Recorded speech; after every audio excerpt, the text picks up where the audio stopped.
Boa noite, pessoal. Vamos conversar agora, nesse momento, sobre teste de comparação de médias quando você tem mais de um fator. Por exemplo, quando você tem um fatorial A, B. Como eu faço isso?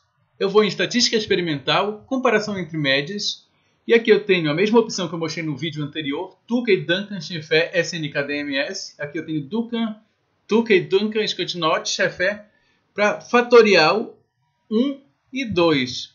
Só uma observação, pessoal, aqui o Scott-Knott funciona igual esse aqui, então é só ver o tutorial anterior. Tukey, Duncan, aqui para fator 1 para fator 2. Imagina que você tem doses de dois fatores diferentes, de dois nutrientes diferentes que você aplicou, ou doses de duas vacinas diferentes, você quer comparar isso. E você tem interação entre esses dois fatores. Então você vai usar essa rotina aqui do Genes. Clicando aqui, ele me jogou para essa tela aqui, ó. Qual o arquivo que eu uso aqui, ó? Exemplo. É um arquivo mga.dat. Esse arquivo aqui ele é de praxe para média GA. Média genótipo ambiente do Genes, ou média dos dois fatores que você usou na nova. Esse aqui é um arquivinho também que ele salva quando você termina a nova. Uma vez que eu carreguei meu arquivo, eu posso olhar como ele é. Dados aqui, clicando aqui. Ó, aqui ele discrimina fator 1, fator 2, qual combinação é, e a média. Por exemplo, aqui eu tenho duas variáveis. Tranquilo, né, pessoal? Declarando parâmetros é um pouquinho diferente do anterior. Eu tenho aqui ó, número de variáveis, número de repetições, significância e o teste. Bem tranquilo aqui escolher ou a mãozinha preencher algumas coisas. Número de repetições ela não consegue saber. Então você tem que saber de cabeça. Ele não consegue ler no seu arquivo de médias. É bem lógico, né? Não tem nenhum número discriminando isso lá. Aqui ó, vocês podem ver, eu tenho fator 1 e fator 2. Quando eu tenho um fatorial só, no meu experimento é fatorial, ó, o quadrado médio do resíduo que eu carrego aqui, que é esse arquivo cre.dat, ele é uma matriz com as covariâncias residuais que ele usa nesses testes de comparação de média. Eu preciso carregar duas vezes. Por que duas vezes?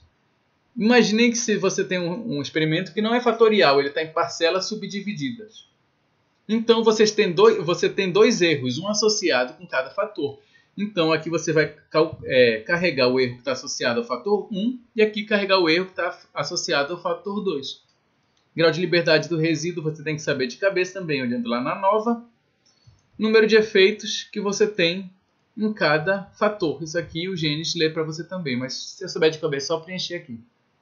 Tranquilo, né, pessoal? Retornando aqui, nome das variáveis. Aqui você digita o nome das variáveis que você mediu. Depois simplesmente clicar em processar. E aqui, ó, cada variável ele vai jogar duas tabelas de média. Vocês estão vendo aqui. Se vocês notarem, as médias de dentro são exatamente iguais. As duas tabelas são iguais. Só que uma está com letras maiúsculas e outra está com letras minúsculas. Como que eu interpreto isso? O que é letra maiúscula? O que é letra minúscula? Olha aqui, ó. Médias seguidas pelas mesmas letras maiúsculas na horizontal não diferem estatisticamente entre si. Então, nesse aqui, eu vou pegar nessa primeira linha, eu vou estudar o meu fator que está nas colunas. Por exemplo, B. Aqui eu quero, por exemplo, o fator que eu estou estudando agora é o fator 2, que tem 6 níveis.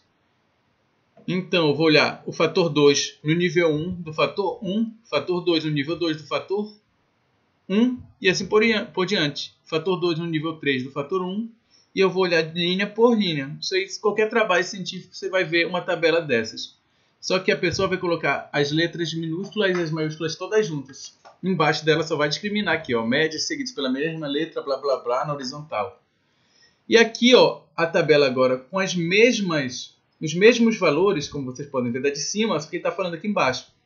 Medidas seguidas pelas mesmas letras minúsculas na vertical não diferem estatisticamente entre si. Então agora aqui eu vou estudar o fator 1.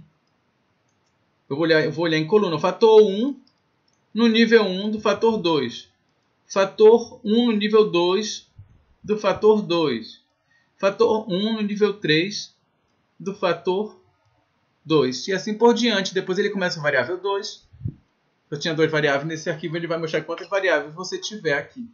Bem tranquilinho de ver, né, pessoal? O mais trabalhoso depois é mostrar uma tabela, mas se você quiser juntar. Senão pode apresentar assim mesmo. O que vai dar mais trabalho para você é reajustar essa tabela, caso você queira. Se eu tiver três fatores, mais 3 fatores, eu posso rodar isso aqui, ó. No fatorial R. Eu já fiz um fatorial 4 fatores R, sendo que o quarto fator é repetição. Então os outros 3 fatores são, por exemplo, 3 doses de componentes diferentes que você aplicou. Eu já fiz um vídeo sobre isso. Depois daqui, quando você roda essa análise, ele vai decompor tudo que for significativo, vai fazer teste de comparação de média em tudo que for significativo. Então a gente viu agora para 2 fatores e para 3 fatores aqui. Tranquilo, né, pessoal? Era isso para esse vídeo. Muito obrigado pela atenção. Qualquer dúvida, crítica, pode comentar aqui ou vai lá no facebook.com/GenesNews. Abraço, até a próxima.